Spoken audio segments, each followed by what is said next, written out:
Grip strength / plate pinch. Candidate must place hands on the bumper plate. The hands cannot rest in the center hole of the bumper plate.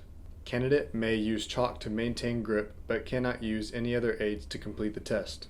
When subject is ready to begin, he or she will pick up both plates at the same time, one 35-pound plate per hand. The plate should not come into contact with any part of the body besides the hands. The scorer will start the time when the subject is standing upright with arms at his or her side with one 35-pound plate in each hand. The candidate will maintain a grip on both plates for 45 seconds.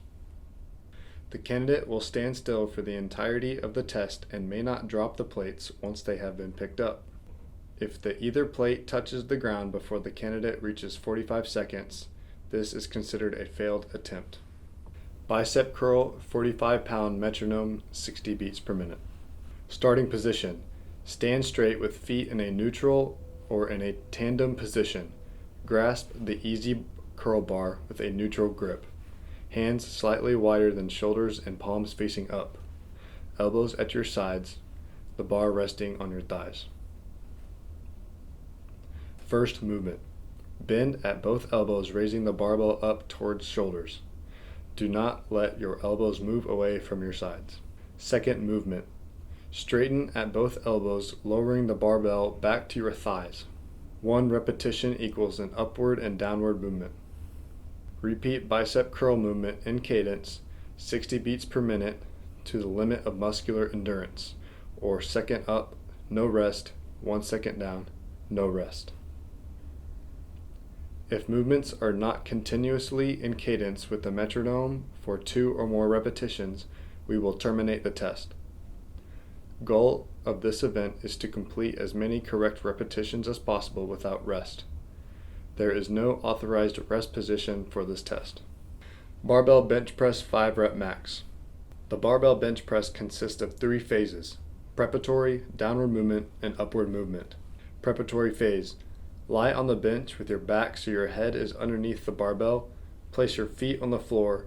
Set a grip in a neutral, comfortable position on the barbell and remove barbell from the rack. A lift from a spotter is allowed. Downward movement phase. Lower the barbell in a controlled manner until it reaches your mid-chest. Upward movement phase. Push the barbell back up until your elbows are almost fully extended. Hips should not lift up from the bench and feet must remain on the floor. Back arching is allowed. On each trial, you must attempt to accomplish 5 repetitions. If you feel you've reached your maximum, then no second trial is needed. Barbell deadlift 5 rep max. The barbell deadlift consists of 3 phases: preparatory, upward movement, and downward movement. Preparatory phase. Stand hip width apart, no sumo position, in front of the barbell and grasp with a comfortable grip. Over, under, etc. Arms must be fully extended, back flat, chest held up and out, head in line with the spinal column or slightly hyperextended, heels in contact with the floor, and eyes focused straight ahead or slightly downward. Upward movement phase. Lift the bar by extending your hips and knees. Hips should not rise before your shoulders. Back should remain flat. If your back flexes forward, we will terminate the attempt. Continue to extend the hips and knees until you are standing fully upright. There is a slight pause at the top of this movement. Downward movement phase. Slowly lower the bar to the floor while maintaining a flat back position. Do not lean forward. Weight plates must touch the floor very briefly before beginning the next repetition. Touch and go. Do not set the weight down or rest between repetitions. Do not bounce the weights off the floor to begin the next repetition. On each trial, you must attempt to accomplish 5 repetitions. If you feel you've reached your maximum, then no second trial is needed. Barbell back squat 5 rep max. The barbell back squat consists of 3 phases: preparatory, downward movement, and upward movement. Preparatory phase. Set yourself underneath the barbell so the barbell is resting comfortably on your upper back, not at the base of your neck. Set your grip in a neutral, comfortable position on the barbell. Slowly lift the barbell off the rack, move backward, and line your feet in a neutral, comfortable position. Downward movement phase. Lower yourself in a controlled squatting manner until your hips reach 90 degrees or lower. 10 degrees above 90 is acceptable. Upward movement phase. Raise yourself in a standing position. On each trial, you must attempt to accomplish 5 repetitions. If you feel you've reached your maximum, then no second trial is needed. Barbell incline shoulder press 5 rep max. Set the incline on a bench to range between 45 to 75 degrees. The incline of the bench should not be below 45 degrees or above 75 degrees. The barbell incline shoulder press consists of 3 phases: preparatory, downward movement, and upward movement. Preparatory phase. Sit yourself underneath the barbell on the incline bench. Set your grip in a neutral, comfortable position on the barbell. Remove barbell from the rack. A lift from a spotter is allowed. Downward movement phase. Lower the barbell in a controlled manner until it reaches the height of your nose. You may go lower all the way to your chest. Your head must remain still and may not reach up higher towards the barbell to shorten this distance. Upward movement phase. Push the barbell back up until your elbows are almost fully extended. Feet must remain on the floor and hips must remain on the bench. On each trial, you must attempt to accomplish 5 repetitions.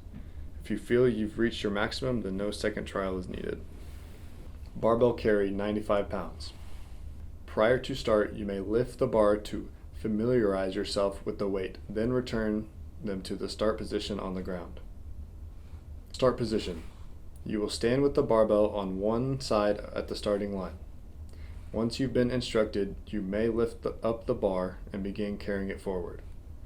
Grip must be the same as a casket carry and barbell must remain level the entire time. Barbell may not rest on your back forearm or on your hip.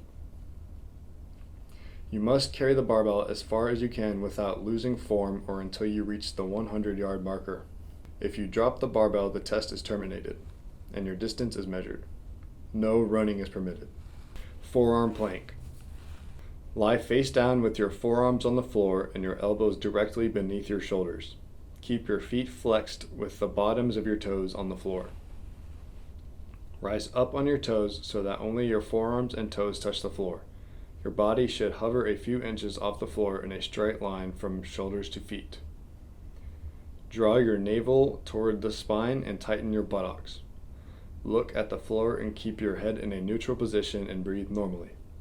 Goal is to hold for as long as you can. You will be given 1 cue at the start to fix any form mistakes.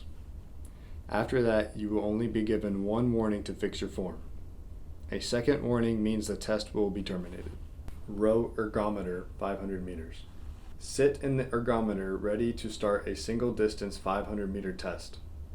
Tighten foot straps securely around your shoes. Aim of the test is to cover 500 meters in the shortest possible time. Ergometer must remain on the ground at all times. If it begins to bounce, then you are pulling too hard. Time starts on your first pull. Ergometer model will track your time and distance.